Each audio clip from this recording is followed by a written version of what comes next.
some people have written in and said to me, you know, why don't I wear a pentagram?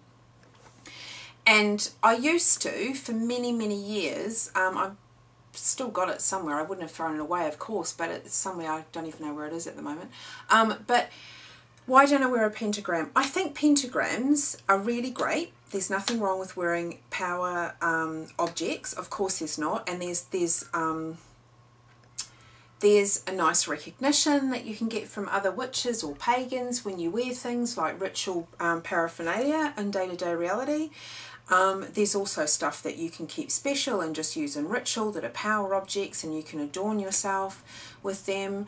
For me personally, another actually exposure to, again, it was actually a shaman in a different culture, spoke to me about why I was wearing some stuff. And again, with that exposure and with me being questioned and actually really considering it and thinking about it, what he said to me was, why did I wear the power on the outside? And that really turned my thinking. I mean, I continued to wear my pentagram jewellery for a while after that, because I think with anything, you know, it needs to be an integrated sense of learning. It can't just be some random stranger tells you something, or tells you something in ritual when you're on a power plant. But the thing is that once it's integrated, I think, you know, once it clicks, then, you know, truth can't be undone, can it? Once something synapses in your brain and it becomes a belief, then you're signed up to it, and then you can just go forward. And he was right anyway. He was right, because I realised that, you know, what would I do if my pentagram ever went missing? I was so attached to it. What would I do if I felt a little bit anxious, you know, for example, going into a presentation or something, and I always used to hold on to it. And I realised that I was too attached to it. And for me, for my personality, anyone else can knock themselves out if they want to wear 100 pentagrams. It's not my business. But I realised, and why was I wearing the power on the outside? There was a space between me and what I believed was comforting or power.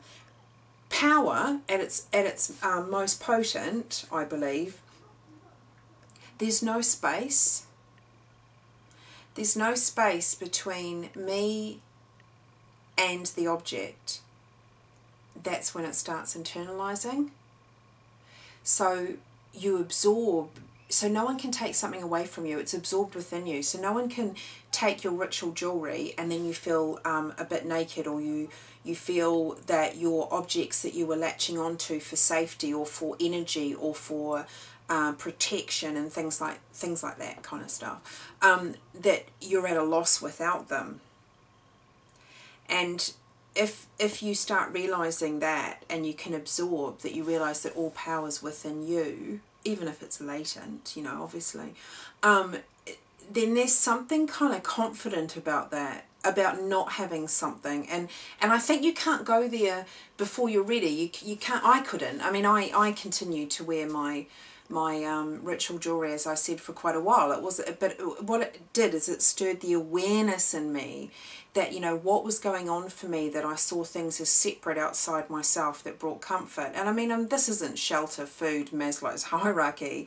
This is like something very pertaining to witchcraft. It was a pentagram, and I thought that I felt that external from me, there was protection in that. And whereas I could carry a pentagram inside my third eye, my heart, my hidden chakra, you know, it's the same thing. You can draw off the symbolism of the ages to do with pentagrams.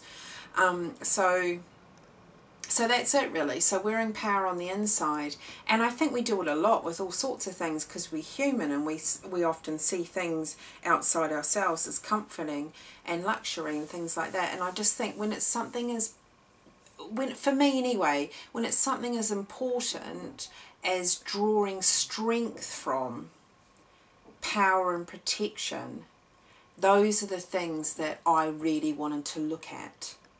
You know, those are the things. And I guess we could look at my brews or my potions on shoulder bones and say, well, they're external.